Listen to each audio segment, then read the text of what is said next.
which I understand is a little weird. It is for me as well. This is by far the least technical talk I've ever given. It kind of grew out of the last one I did at BSides Columbus. What we're talking about is first some theories of organized crime, because that's how this research really started. I was trying to understand how criminal organizations can organize in the first place, right? Because of course one of the, primary drivers, the problems we're all fighting, is that the bad guys, our adversaries, have gotten incredibly sophisticated, right?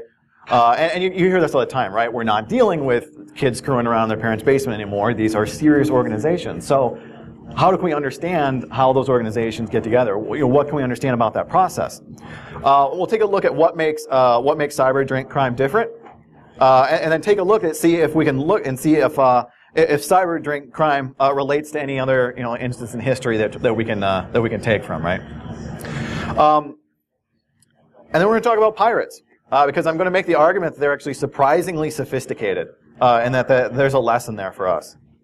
So why is this important? We have to understand our adversaries, and that's tough to do. There's not a lot of experimental data out there on criminals, or let alone on the people that are trying to hack us every day, right?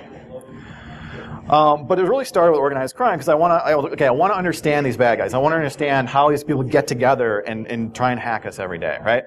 So what I do is go and take a look at organized crime. We know it's a problem, right? There's a study from the RAND organization that said 80% of cyber drink criminals are actually involved with organized crime, right? So clearly they're getting together. These are not people working independently. There's corporations forming to actually get some of the stuff done. So the idea is, okay, well, I want to understand everything we know about organized crime, even if it's not hackers. Let's go back and check out the models of organized crime. What are we getting from the social sciences that I can steal, really, right, and apply to cyber criminals? Drink.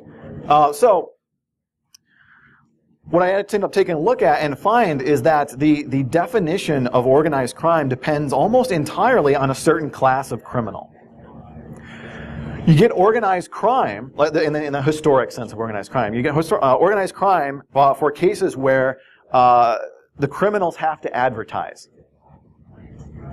All right, it's a weird little subset of criminals. Criminals who are trying to hide from everybody don't usually end up organized. They don't end up in gangs, right? They don't end up with a corporation or in Murder Inc. here, right?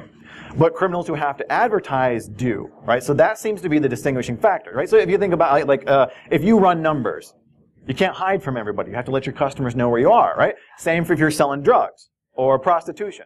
You can't hide from everybody. You have to try and let people know where you're at. You have to advertise your criminal business.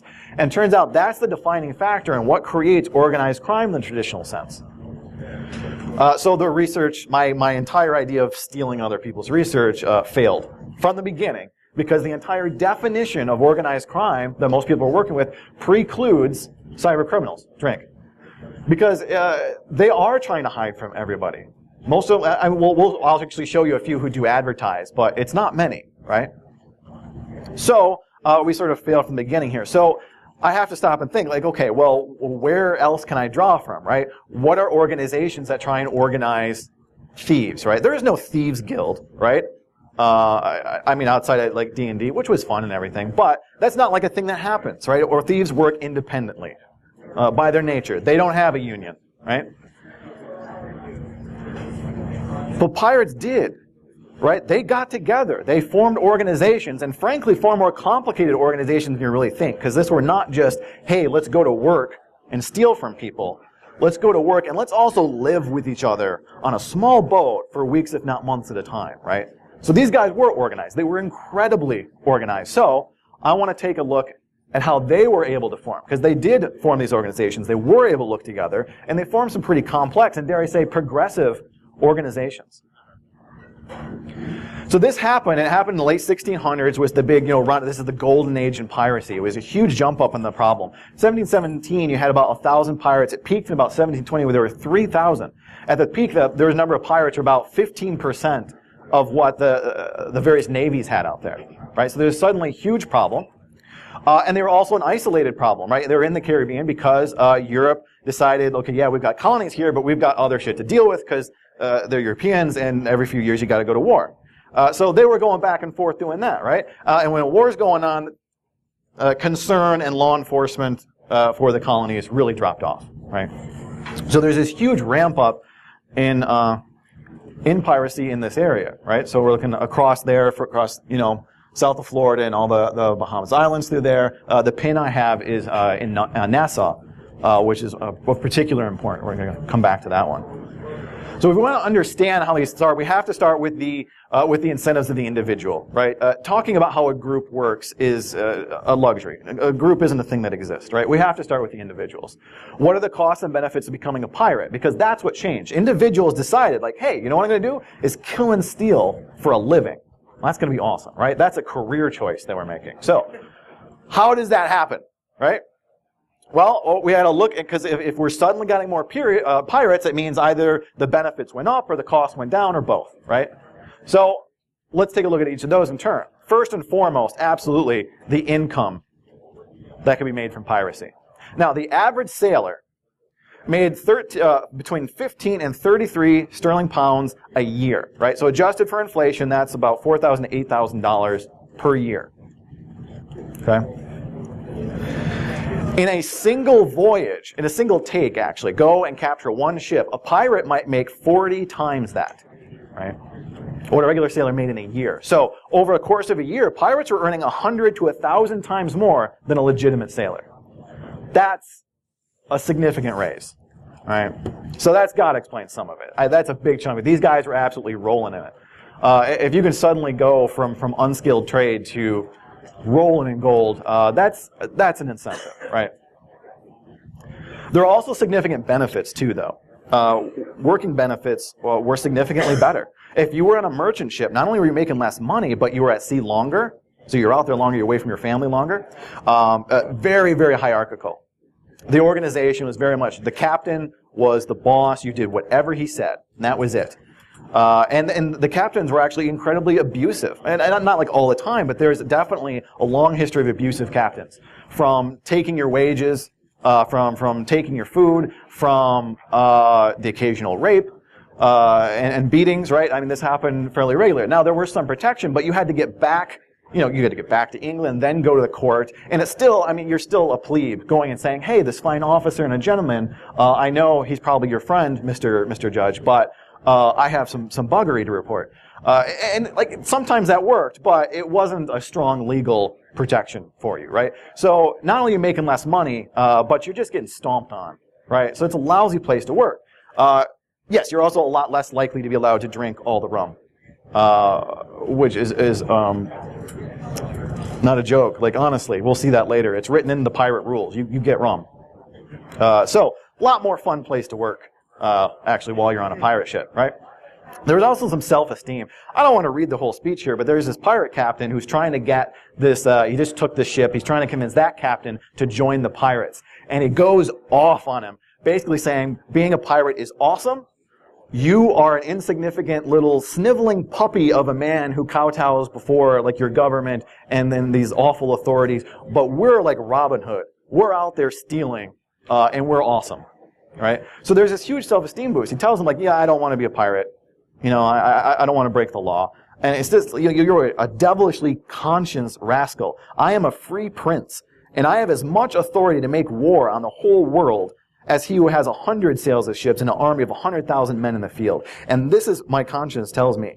But there is no arguing with such sniveling puppies, which is apparently a common insult with pirates. I've read that a number of times.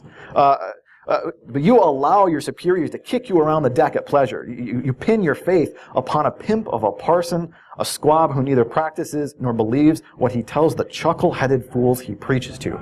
These guys had some pretty strong opinions, and they got to elevate themselves, right? Instead of just being a plebe at the beck and call of a captain, you got to step up. You guys watch Game of Thrones? There's this strong, like, wildling influence, right? We don't kneel.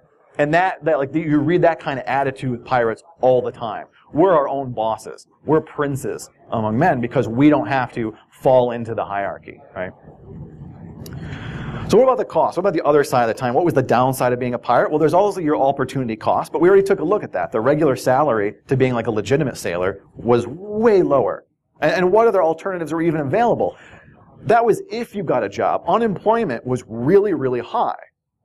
And largely because of war. Wars were coming and going through Europe, right? And so while the War of Spanish Succession was still going on, the Navy, British Navy was employing 50,000 sailors. War ends, they scale that back to 13,500. Everybody else, best of luck to you. So, here's all these sailors trained to go to war on a boat, standing around without a job, being told, hey, would you like to make 100 to 1,000 times more? Because I've got a way to do it. And there's a lot of rum.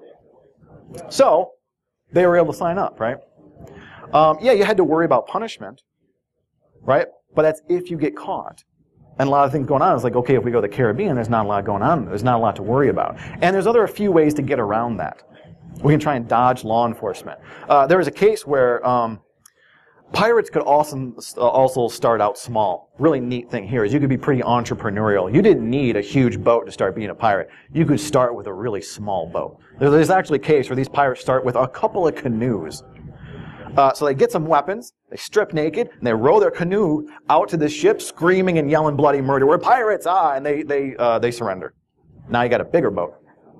Right? So the first thing they do after they take this boat is they actually sit the captain down, put a gun to his head and say, you're going to write a letter that explains why you let us borrow your boat. Right?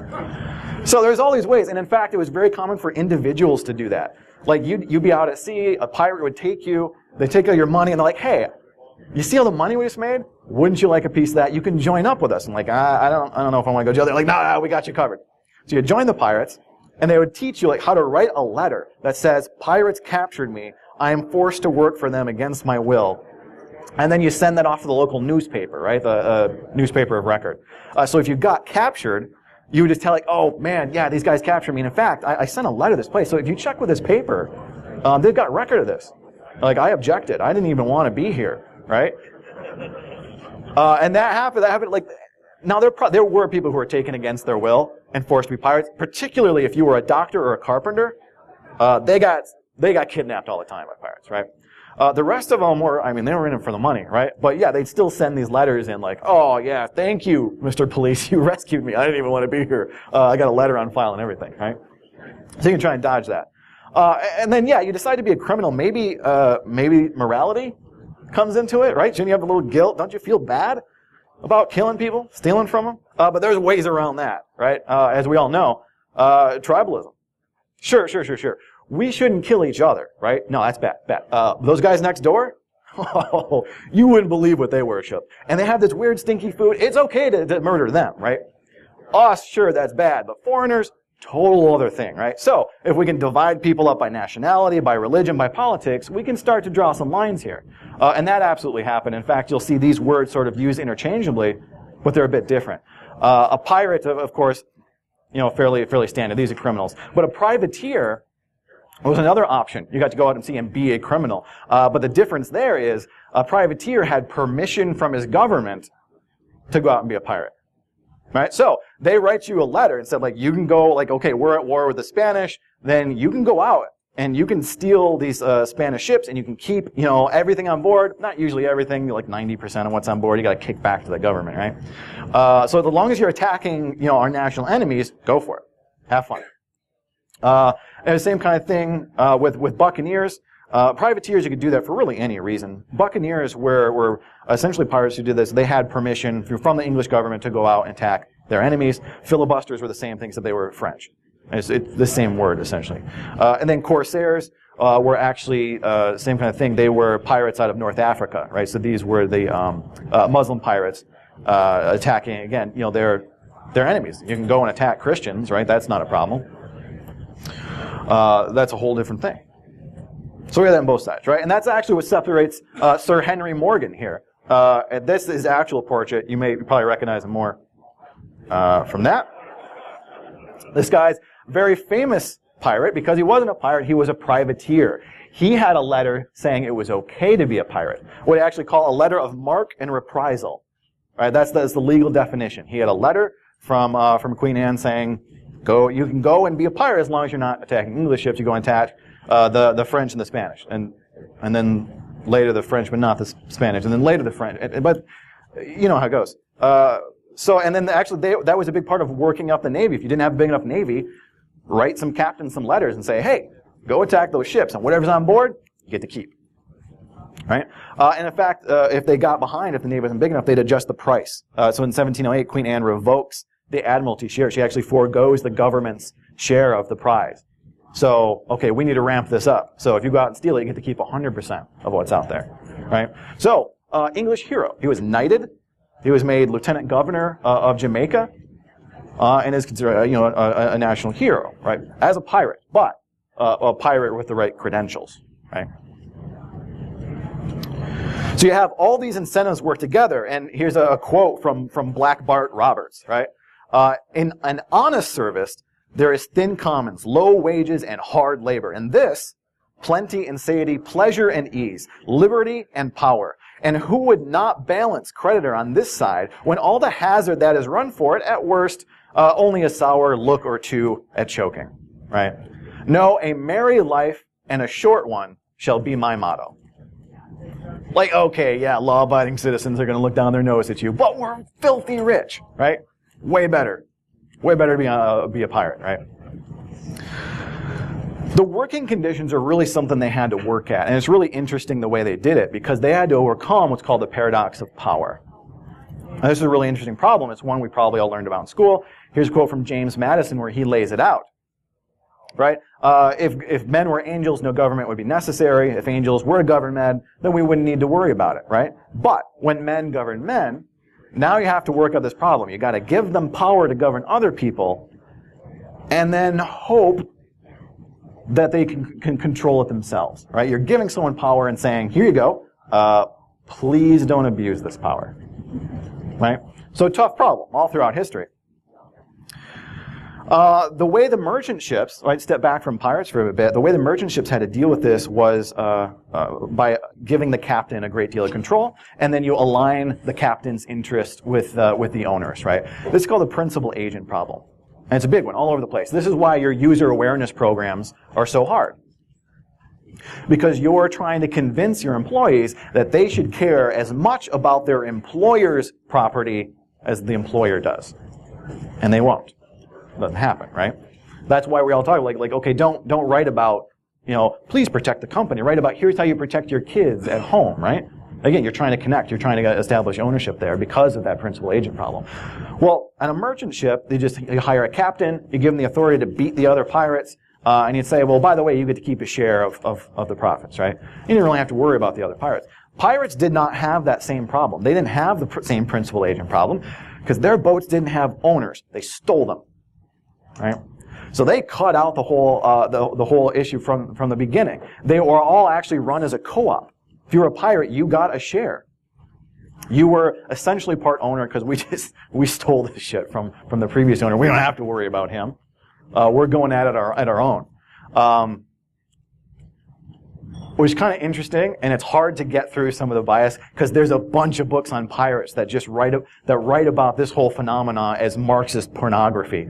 Because they're like, look, these pirates cast off the capitalist oppressor and now became, co-owners of their vessel, and look how well it worked, right? They formed these great societies and organizations, unironically realizing like, yeah, communism works when you steal from other people.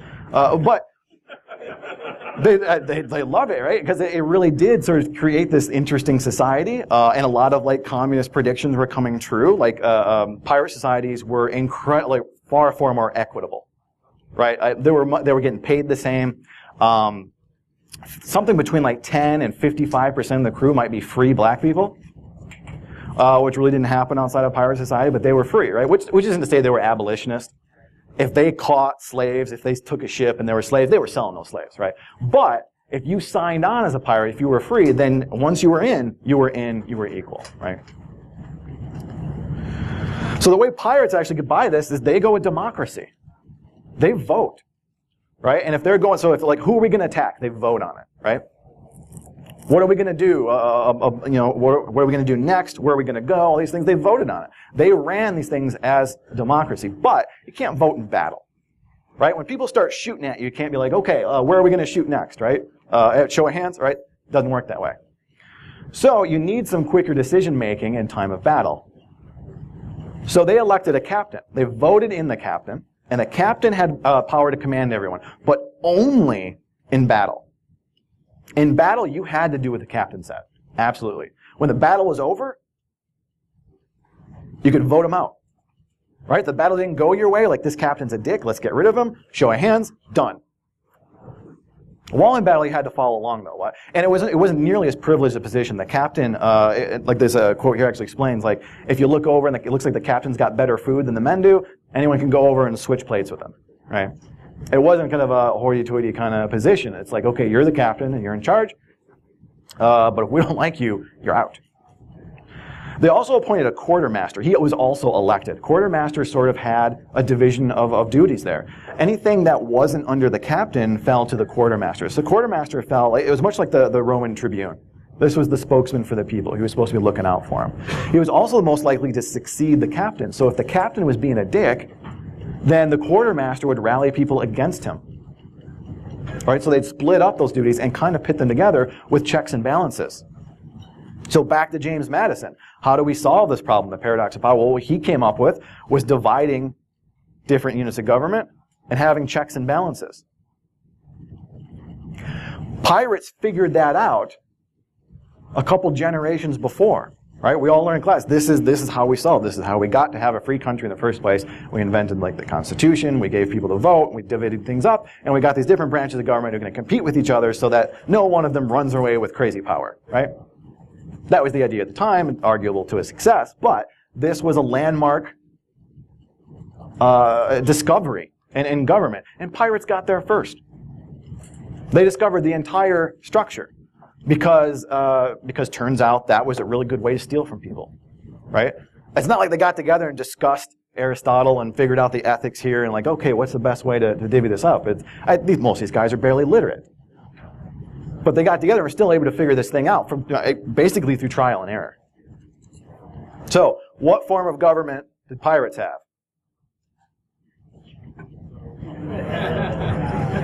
Right? Right? All right.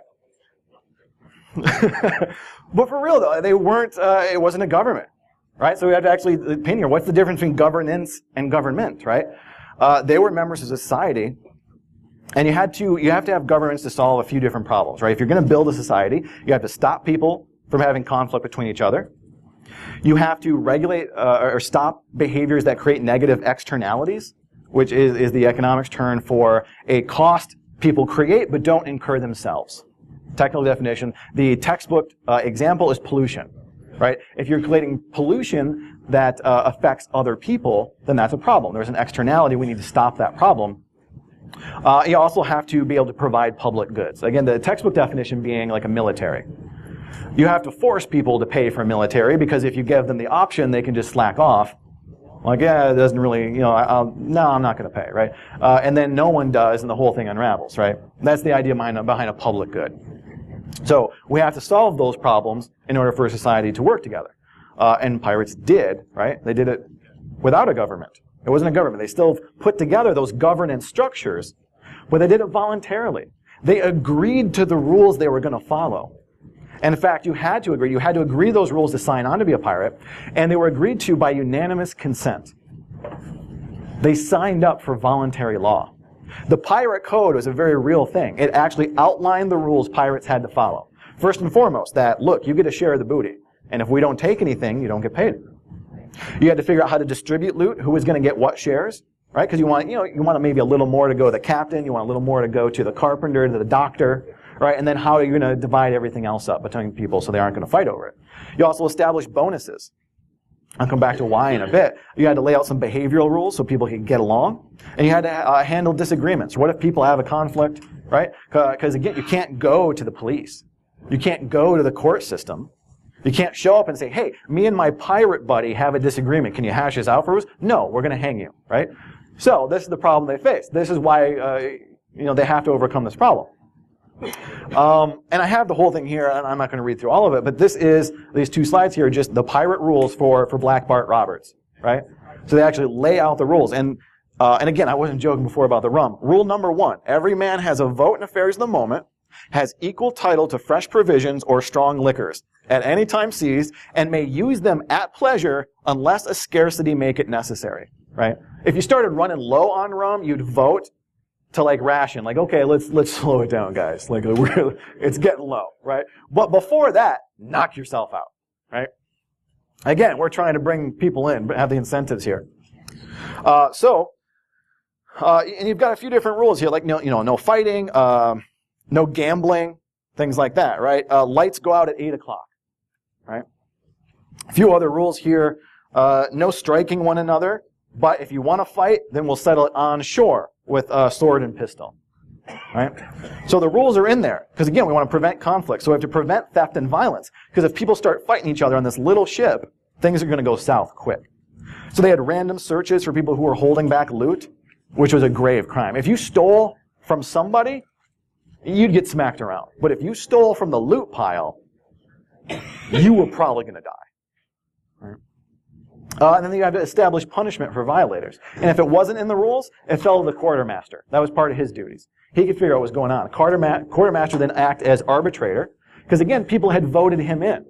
This wasn't some weird government saying this is the way it's going to be. The guy we elected is saying, look, let's argue through this. But by the way, if you don't agree with the quartermaster, then you're going to have a duel. Next time we're on shore, can't fight now, but next time we're on shore, you're going to have a duel, you're going to shoot at each other. If you both miss, then you're going to pull out your swords and fight till first blood. Which you didn't really want to do. I mean, you might get killed, so there's a strong incentive to go with the quartermaster, right? Pay scale was very flat. You're out at sea with everybody. Last thing you want to do is encourage people to get envious, start fighting over who's getting paid what. This was a pretty flat pay scale. In fact, the captains really didn't make more than twice as much as the average sailor. And they had a court. They literally had a court system, right? So if there's any doubt about the rules, they had a thing. Okay, we'll get together a jury. And this is actually a painting from the big book on pirates called The General History of Pirates.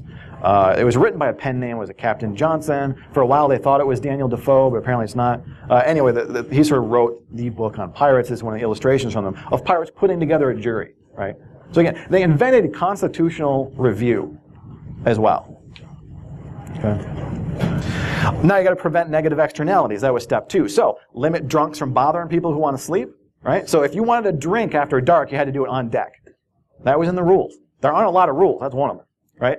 You had to keep your weapons ready. Right? Because again, you can't have freeloaders. When you're going into battle, you don't want anyone hanging back, just trying to look out for himself. Right? You need everybody fighting. So your weapons got to be ready. If you let them go, you're in trouble. Huge different from the merchant navy, by the way. Right? If you're on the navy, if we get into a fight, then into a fight, you can go get a rifle musket out of the locker, right? And then you put it back there. Whose job is it to clean it? I don't know, but they didn't enjoy it. Right? So they didn't work very well. Here, everyone owned their guns. They also kept them on them at all times. Right? So again, not a lot of fist fights going on. Everybody's armed. Right? No gambling, because that started fights. People got mad about losing, so no gambling on board. You get to shore, gamble your heart out, right? They didn't have a moral objection to gambling. They killed people, right? This was a practical rule. Like, no, this gambling thing doesn't work out. No, not to get to shore, right? And no smoking or lighting any matches near the gunpowder. That was a big rule too, right? We got to look out for each other here. Please don't blow us all up. Public goods, yeah, you had to get full effort from the crew. If we're going into battle, you got to put full effort in. So for one thing, if you're worried about getting hurt, we'll take care of that. In the pirate rules, they laid out workers' compensation. They invented that too. First record I can find of any workers' compensation. They had a list. You get your arm blown off, you get this much extra gold. If it's your writing arm, a little bit more. You lose an eye, 100 extra pieces of 8 or whatever it was, right? They laid it out. Like, if you get hurt, we will take care of you, right? And then bonuses for if anyone was particularly courageous, or if you're the first to spot a target, you get a bonus for that, right? There's some quotes there. But more importantly, these codes changed. They evolved, right? These are barely literate guys, right? They're not sitting around like, Thomas Jefferson, like, what's the best way to form this government, right? It's trial and error. So what happened is these changed following nothing more than the rules of evolution. Right? Because what worked, they'd get together. Right? You'd go out to be a pirate. You'd get back to a pirate haven. You'd hang out with other pirates. Like, oh man, we tried this battle tactic. Worked really well. You should try that. This didn't work for us. In our articles, we've got these rules really stop people from fighting. So these rules would change. Or if you wanted to be a pirate, you could walk down the docks and say, okay, let's check out your articles. What are the rules? What's going to be my take? How much rum am I getting? Right? I'm going to determine what ship I'm going to sign on to. And that creates what's called tie-bout competition. right? Because now if you essentially have the opportunity to pick your government, right? You're going to go out to sea for a while, so you're going to go and look at the different ships, and now you get a chance to pick the different rules. So they actually had to compete to get pirates on board, right? Because the first thing that happened when you signed up to be a pirate is someone read you, if you couldn't read, someone read you those articles, and then you had to sign on. It was very important to pirates. Even when they kidnapped people, you had to sign on. There's a gun to your head, but you had to sign the piece of paper. Or they're like, whoa, whoa, whoa, he didn't sign up. This isn't right. Make him sign up. But that made it fair, right? And then in battle, they had a fair bit of innovation. There's a lot of guns I don't want to go into it deep because I have a lot of material. But they were also really, really innovative in battle.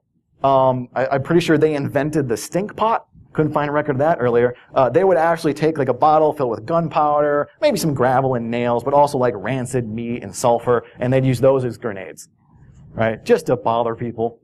Right? It's like, well, that's it's a distraction, right? Because that's part of the deal is you're going to you're probably going to try and board a ship. It was a huge tactic for pirates, the superior numbers, right? They're in a little merchant ship. The same size ship, merchant navy would probably have like 15 people on it. Pirates would have 80, right? They just come swarming out of this thing, right? So yeah, and before you jump over though, I mean, like, okay, first person jump over is going to get shot, so let's throw some grenades over there, start messing things up for people. But they didn't want to go to battle. If you go to battle, you might get hurt. You might your pirate ship might get damaged, and that's your livelihood. And you might also damage the other ship, and you want to take it, right? And it's going to be worth a lot less if you poke a bunch of holes in it.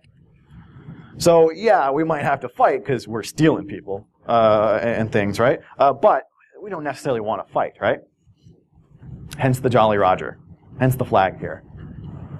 You run this thing up, and hopefully scare people into submitting, right? And this is unusual, right? Criminals don't usually advertise, right? How many criminals take together and have a corporate logo? Because pirates did, right? And it's a huge problem for it. If authorities found the flag, you got hanged, right? So this is a problem. But people were scared of pirates. So if you could run up the flag and say, hey, we're pirates, maybe just give us your stuff,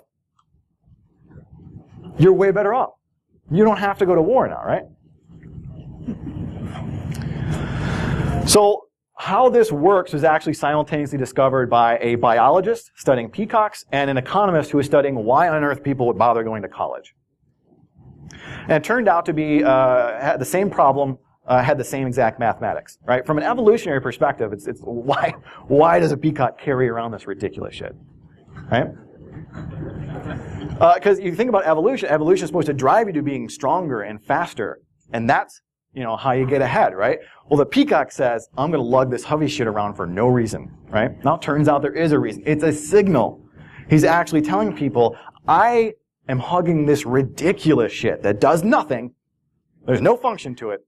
It's just ornamentation, right? I'm lugging it around, and I still get away from predators. I'm a badass. And the peahens love it. They want that dude, right? So you get this worthless, not even worthless, but costful signal burden. Now they're burdened with these giant tail feathers, but because it was a signal to mate, like, hey, badass over here, right? So it went around. And pirates want the same kind of thing. They want a signal to the other people.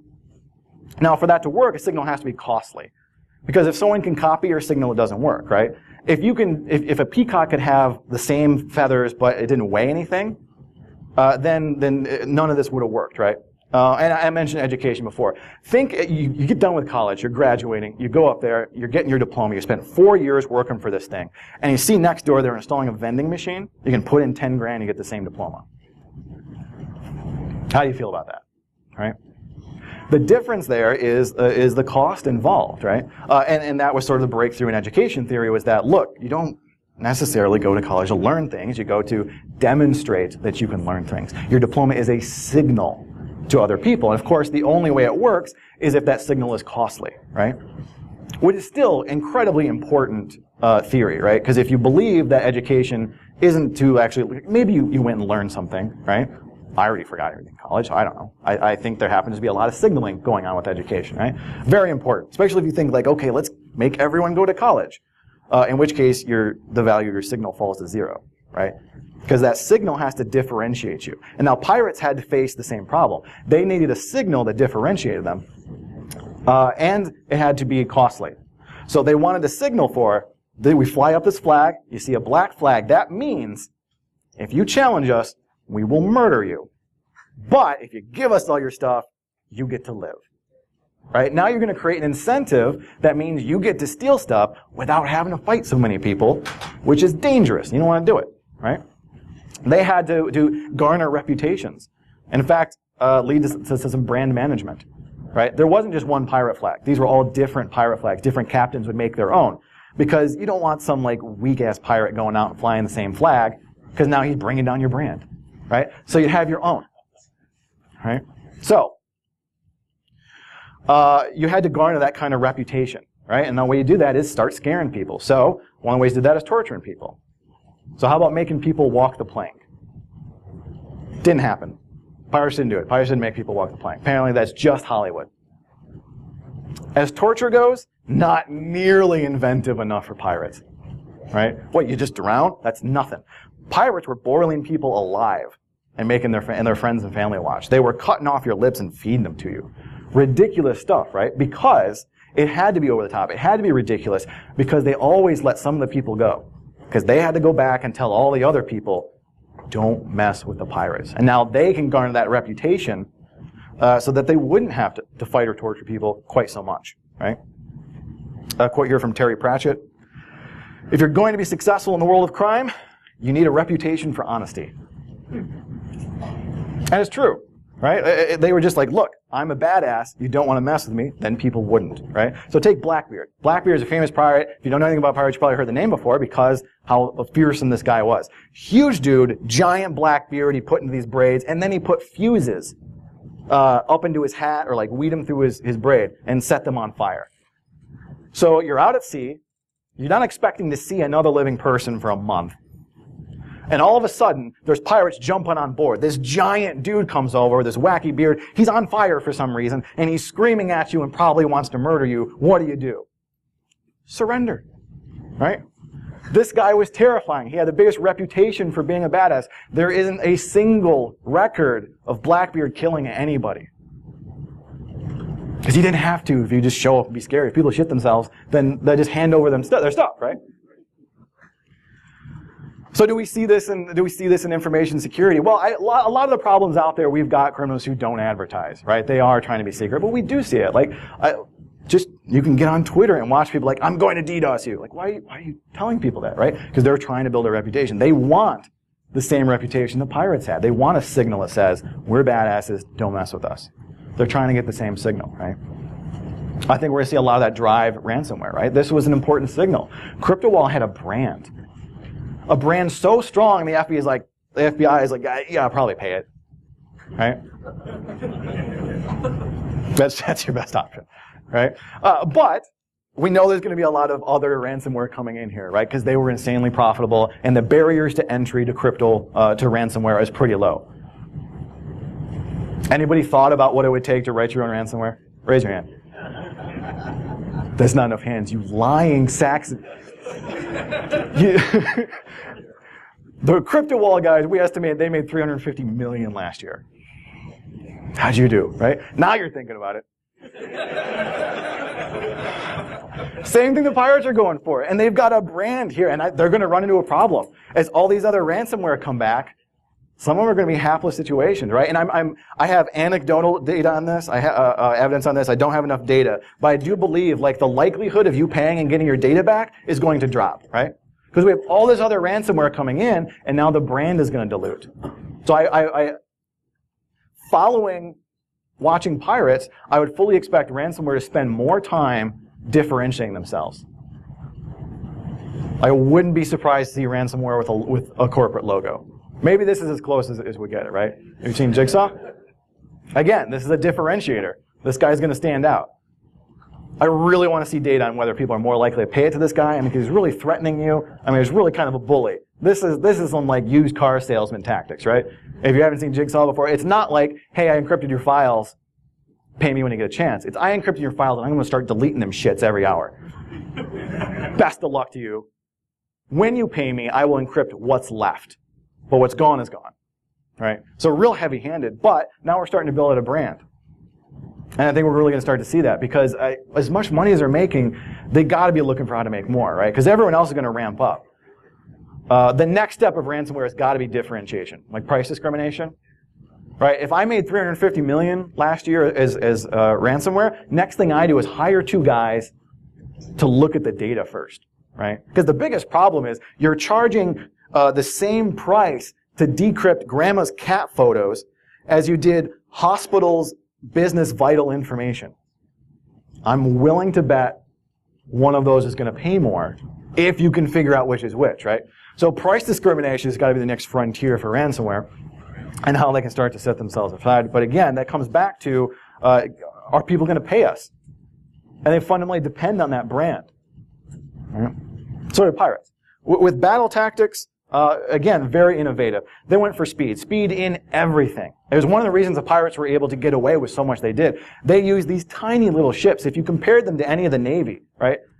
The Navy's laughing at the pirates, like, we can blow them out of the water. There's no question. Our ships are huge. And the pirates like, ha, try and catch me. And they zip away, and they go in between the islands, which is actually the water was so shallow that the giant Navy fleets couldn't even follow them. Right? So shallow, right? That a smaller boat could only get through, and the larger ones couldn't, right? So fast. Okay, let's speed this things up, right? This is a quote from I don't even know if I can pronounce his last name, but he wrote a book called Buccaneers in America, which is another source of primary research on this data. Public domain, again, if you're interested in reading some of these accounts. They named the musket their arm, not the cutlass, not the cannon, but the musket, right? Which was a huge differentiation in tactics, right? Because the Navy for hundreds of years has been like, let's get bigger cannons and more cannons, and then we're going to blow those ships out of the water. Pirates like, I don't want to blow a ship out of the water. I want that ship. So instead, let's turn on and have 3,000 musketeers, right? Because 20 men with muskets will do more damage to the prey's crew than a single 6-pound cannonball. And it was a lot cheaper, right? So the problem with that was maintenance. You had to keep the gun clean, right? Black powder absorbs moisture like you wouldn't believe. You got to scour the bore all the time to keep it clean so it's even going to work. But they solved that problem. Everyone had their own guns. It was your responsibility, and it was in the pirate code. You were responsible for your guns. And if they caught you with a rusted gun, they could maroon you, right? So they just start firing away. They've got more muskets on the other side. They're firing away. And by the way, they're just shooting at random. As you like, go ahead and shoot. Which again, huge difference in the tactics, which was, okay, let's all get in a line and get our muskets ready. We'll wait patiently, and we'll all shoot at the same time. Pirates are half drunk. They don't give a shit. They're just like, okay, let's fire as we get a chance, right? And this really messed up the other side. If you were raised in the Navy, all of a sudden, like, wait, aren't you, you're supposed to pause and, like, give us our chance to shoot back, right? This is how this works, right? There's a quote here describing it. Yeah, there's more musket shots coming down on the crew, because again, they didn't need to destroy the boat. They just wanted to convince everyone to give up fighting. They invented suppressing fire. Militaries didn't get around figuring out how to use this tactic until World War I, and it was a prime tactic that pirates had, right? Just keep shooting, and everyone keeps their head down. Because then you just had to get close enough, and then we've got like 4, 5, 6, maybe 10 times as many men. We're going to swarm overboard as soon as we get close enough, and then it's done, right? So if you can keep everyone's head down with some musket fire, you win. What's more interesting, though, is they built an entire nation of pirates. Maybe not nation, but at least city-state. We'll give them that, right? They weren't interested in occasionally, oh, we'll be pirates over here, we'll be pirates over there. They wanted a whole nation to themselves. So if you look at different points, there was in Madagascar, in Tortuga, but most famously in Nassau. They started a pirate city. It was mostly pirates. The economy revolved around it, which meant a lot of bars and brothels, because they had a lot of loot to spend, and you know, the rest of you spend it, right? But also meant a huge smuggler economy. right? If you're going to steal stuff for a living, the problem becomes like, okay, where are you going to sell this stolen stuff, right? If you're such a common thief, you're just like robbing your neighbors. You can't go to the general store and be like, want to buy some stuff? Like, no, that's my stuff, you dick, right? You need a fence. You need a whole system to sell this stuff, and then like a smugglers to get it out and sell it elsewhere, right? You have to have this whole economy for this to work, and they did. They built this whole thing up. It was started by a pirate named Benjamin Hornigold, who actually built this thing up. And again, a huge part of that was being able to get around the whole self-esteem issue. They didn't think they were criminals. They thought they were the heroes of the story. Because in England, they had kicked out the king for being Catholic, and put in George I, right? So a German fellow gets to come over because he happens to have the right religion. He's the king now. So the people are still loyal to the old king, called Jacobites. I think I'm pronouncing that right? They decide that, look, our guy's going to get come, right? So they actually didn't think of themselves as criminals at first. They thought of themselves as the temporarily out of power navy to the rightful king, right? So they had all these other incentives to sort of build up around. They had a political infrastructure, and not a big one. There wasn't, the king wasn't even sending them letters, like, good job. They're just like, hey, maybe we're the navy. And they're like, yeah, cool. That was enough, right? It's not like we're criminals. We're the good guys. We're on the right side of this fight, right? So we know about pirates. Well, how do we fight this kind of organized crime? There are a few lessons we can learn there. To beat the pirates, they needed a major overhaul in legislation, right? Before 1536, you couldn't convict a pirate without 2 eyewitnesses who were not accomplices to the pirate. Those are some real shitty incentives, because now you're telling the pirates, like, hey, we can't lock you up if there aren't any witnesses. Terrible way to set up your law, right? So finally get around and say, okay, well, let's have some common law procedures to have jury to take testimony for accomplices. Because now at least maybe we can bribe some other pirates into ratting on the other pirates, because it's maybe the only chance we got. And then 1700, we get the Act for the More Effectual Suppression of Piracy, which actually created commissions in the colonies. The Vice Admiralty courts could be established there in the colonies to try pirates. Because before that, you had to capture the pirate and bring him back to England, and he was tried there, right? There's one court that could do it. They all got hanged in the first place. If you're ever in England, you can actually go. There's a pub there called Captain Kidd. That's where all the pirates were hanged at this time. Now it's a pirate bar, themed bar. At least the sign is. I don't know if there's like pirate shit inside or anything, but. So they had to change the law to even be able to do that, right? So they had to change the legislations, but there's other things they did. They issued pardons to pirates. They're like, hey guys, maybe we'll forgive you if you just knock it off. Right, this was a tactic they tried. They had to step up patrols in the worst affected areas, which again really came down to they had to end their wars to go back to doing boring old law enforcement instead of fighting the other people. They also had to promise rewards to capture pirates. Right, again, establish privateers and put out bounties on pirates, and then start trying and executing pirates. Right, so. One of the ways it is, King George offered a pardon to all the pirates. Look, if you surrender, you promise not to be a pirate anymore, we forgive all your crimes. Now, most pirates ignored this altogether, but in Nassau, the pirate city, they threw a party. At least half the pirates were like, we're going to do this. This is great. I mean, because they'd already made a bundle of money, for one thing. So they're like, wait, are they going to forgive my crime? I'm still rich. This is awesome. But also, it's a way out, right? Because you're a pirate now. You don't get to go back to regular society. You don't get back to London, they hang you, right? So I was like, hey, there's a way out. But outside of the Bahamas, no one really took them up for it, right? They really didn't accept the pardon. A couple of them were able to go straight there, but usually not all the way straight. I mean, the ones who stopped being pirates, usually because they were privateers.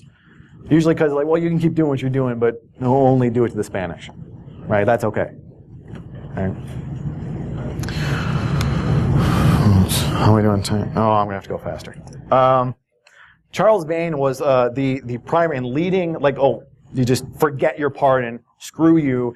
We are supporting the rightful king, and we are going to run this place. This is our city. He wanted to be the pirate king, man.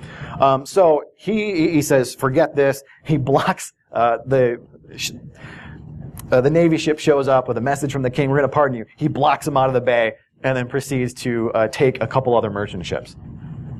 which normally you weren't allowed to do. You can't attack like the people in the pirate city, right? They were off limits. You needed smugglers to be able to like have this booming economy. But he goes and attacks these other ships for no other reason than he wants to do it in sight of the Kingsmen.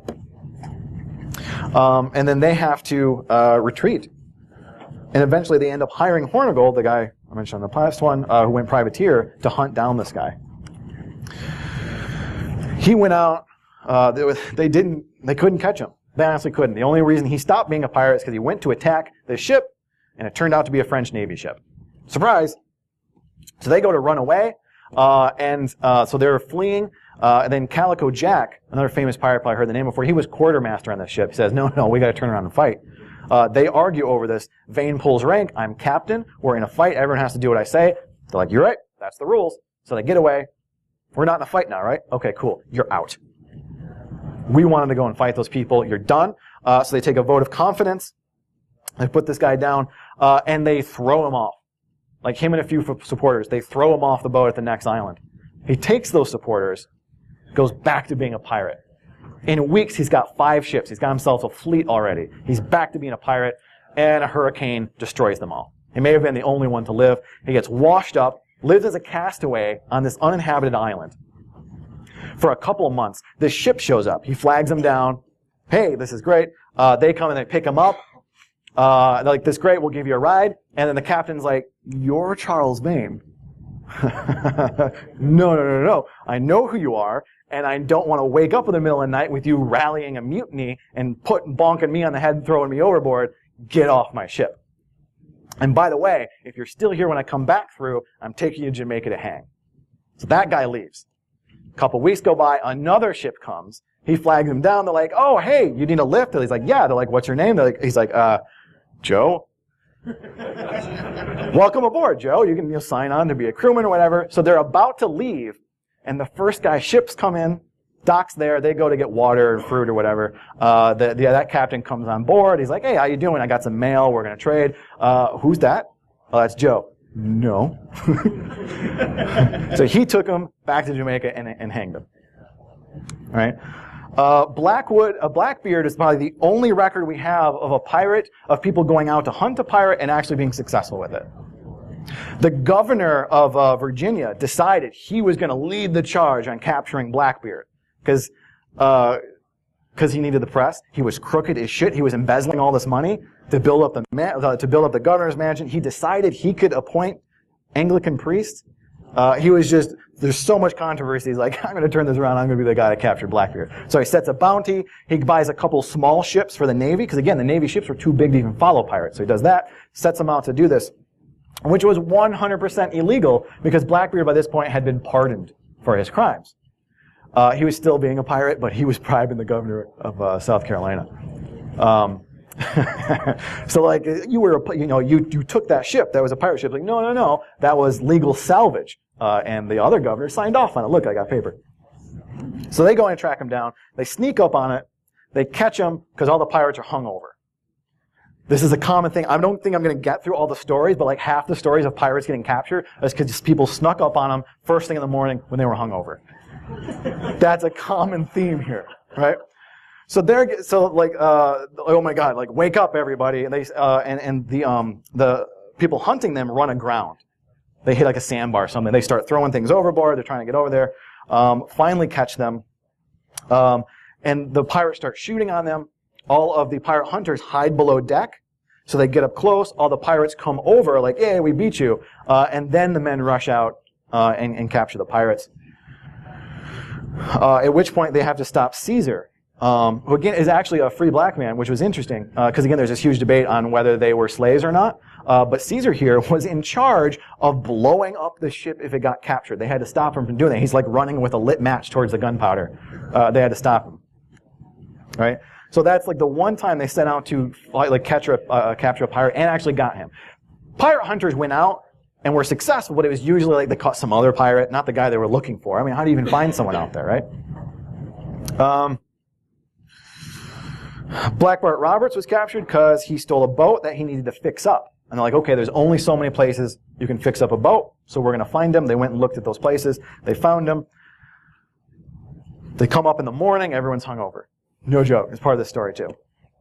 So they're going and they're sailing at the pirate ship. They're going to sneak up on them, and there's a sandbar. They have to swerve to avoid the sandbar, and the pirates see it, and they're like, oh, that ship just saw pirates. They're scared of pirates. They're running away. So they chase them. Wasn't the case. They turn around and start shooting at them and actually capture them. Took 8 months to actually find them and track them down, though. They actually went to trial, hysterical, because every single pirate says, I was here against my will. So they had to go back and go through all that. So then there's tests like, okay, who did you see fighting? Who was really nasty? Like, those are the only ones who ended up guilty. The trial happened here. If you're ever in Boston, that building's still there. That was the townhouse. They caught Calico Jack. Well, Calico Jack didn't want to give up either.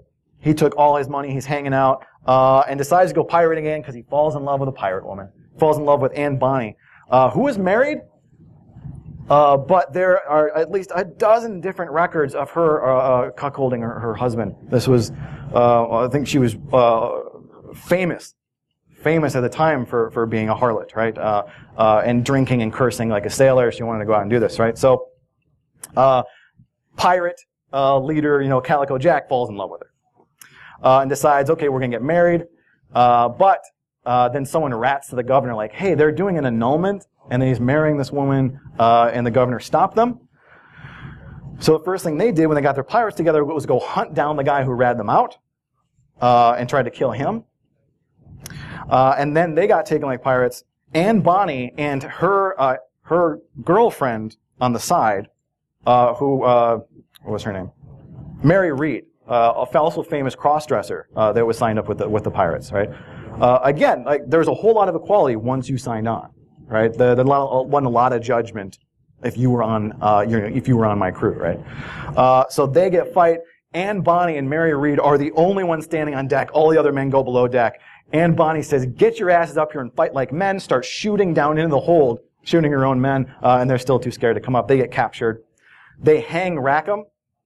Calico Jack Rackham, and where they hang him is still called Rackham's Cay. If you ever go to Jamaica, Mary Read. And Anne Bonny got let go. They were sentenced to hang and said, you can't hang us, we're pregnant. And they're like, we'll give it a couple weeks. So they stayed in jail. So they started showing, like, sure enough, they're pregnant, we can't hang them. They got to go free. Right?